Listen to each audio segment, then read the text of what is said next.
So today I got to interview a great guy that works at Hope Ethiopia, and you just gonna get to hear his story, and it's really cool. So I hope you enjoy it. Apologize in advance. It was pouring down rain when we were doing it, and I can't really do anything about that. But yeah, enjoy his story. Here it is. My name is Mengistu, and people call me Mango. So I'm working in Ethiopia as a social worker. I grew up in countryside, a little bit like far from here, like 2 hour walking on foot. I grew up there. I grew up with family, my father, my mother, my older brother. So when I was a little, my father he don't want me to go send me to school because he was a soldier. He stayed for like government for 15 years, 1 5 year, and then I was asking him to go to school, but he said no because there was no school around my home. It's so far, like 2 hour walking. So unfortunately, one day one Muslim guy he built a school around my neighbor, which is like 45 minutes away from my home. Then I get chance to go to school. Then still my father was he was not happy to us I go to school. So I begged him for many times, and he allowed me to go to school for like maybe 2 years or 3 years something. Then because the school around my neighbor my home was like from grade 1 to grade 4. Then I was there from grade 1 to grade 4. Then grade 4, my father asked me if I stopped school. Then I said no. Then he said no. Then we get struggling. Then I came to school this village. That's like 2 hours like to come to this school, and 2 hours to back to school, like 4 hours per day. And I went to school in this town, and I'm working like 4 hours per day.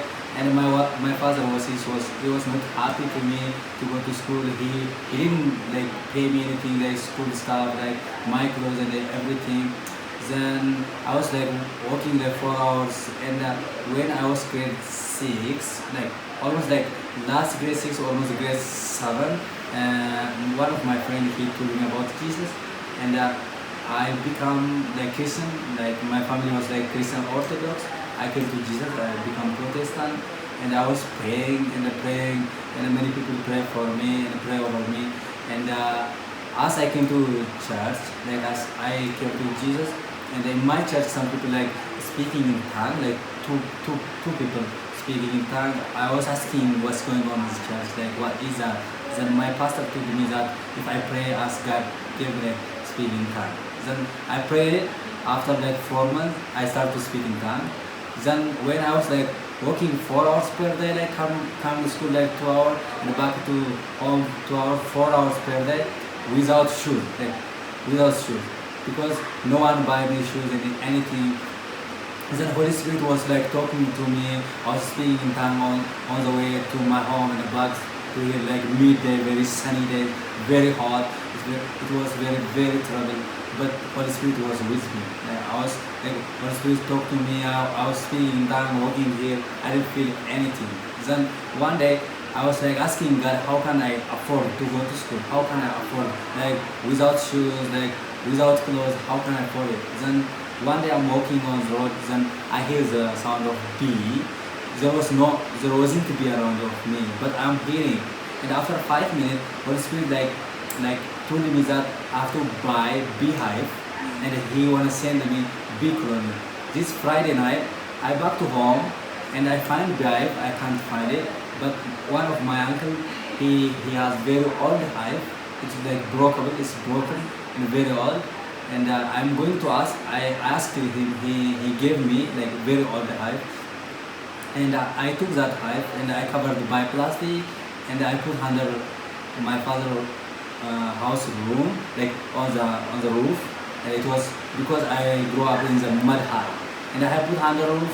And this Friday night and Saturday morning at 2 earlier, it's very early, and the big colonies come to get into the hive. And it was like it's like it's very hard to believe that, because we can move only daytime when the sun is getting rising very hot, not like earlier, not morning. But this day is my first time to see bee like moving like everywhere. And many colonies came to the hive, very old hive. The hive is filled by bee, and after 2 months, I try to collect honey and start to sell honey.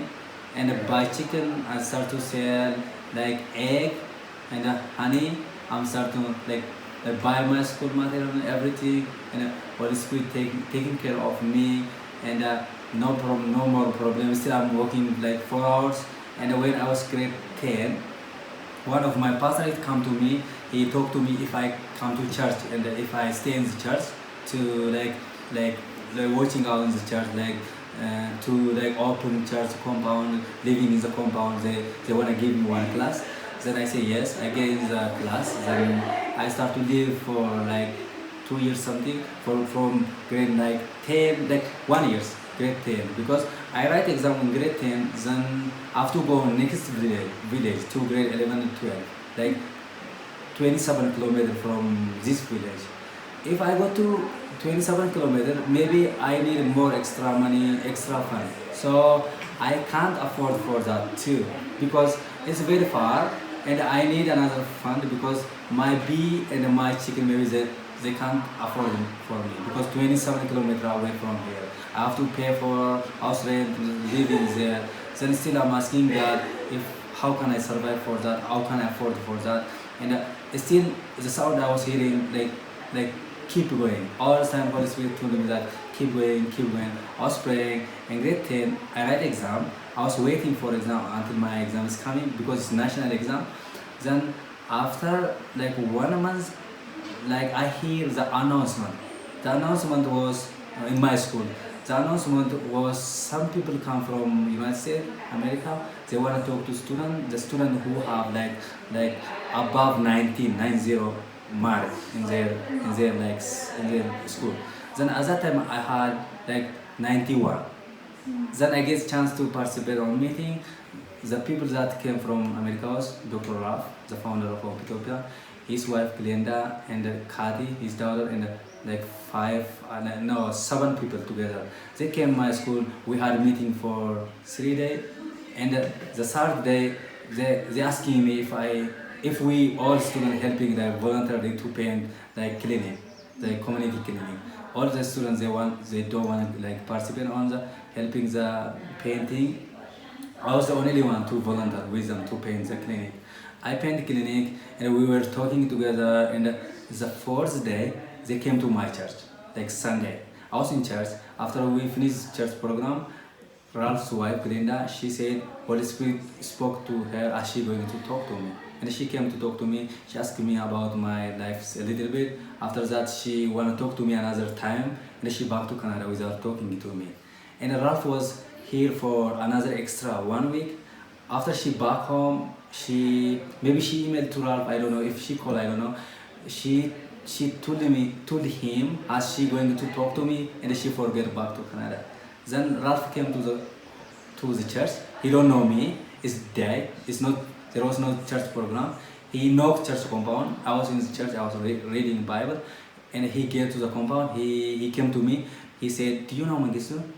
I said, "I'm Mengistu," and he said, "Just Glenda told me as I'm writing about your story and something." I said, "Sure." And he write all my story, and he back to Canada. He said, I come back this is June, last June, and he said he going to come back maybe September, and at that time he going to talk to me more and something. He didn't tell me anything.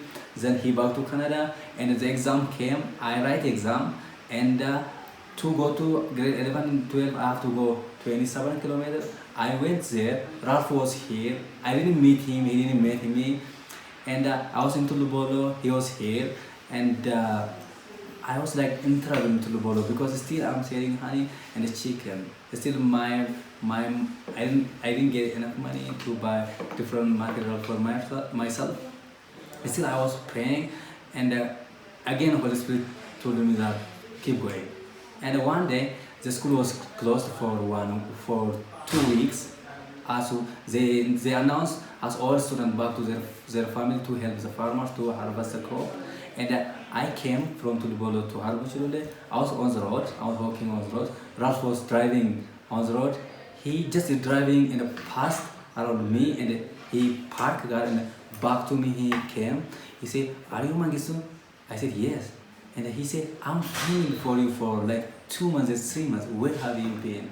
I said, "I was in Tulborno." And he said, "I forget us, you are in Tulborno." And again he write about my story, and he gave me $10 for my transportation.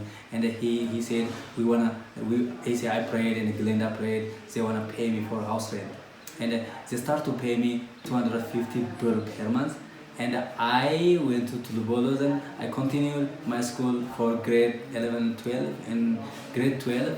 It was again another national exam to graduate to university. Then I write exam, I scored very nice mark. I went to university, I studied social work, I graduated by social work, and I come back. I'm working as Hope Top and social worker. When I was grade 7, God spoke to me. He wanna work something through me. That was he asking me to like build the church in my neighbor. Now I have a little bit of land. I built the church on that land. Many people come to Jesus through me. My brother and his families now they are Christian. Many families now Christian from my neighbor. I have new brand church. Now I didn't finish the church, and I plan to like expand the kingdom of God to my neighbor and countryside, and hopefully many people will come to Jesus through me, and God taking care of me through me and chicken. Yeah, that's me. Thanks for watching. I hope you enjoyed his story. It's a really cool one. I hope you enjoyed it as much as I did. But don't forget to like and subscribe, and I'll see you in the next one. Bye.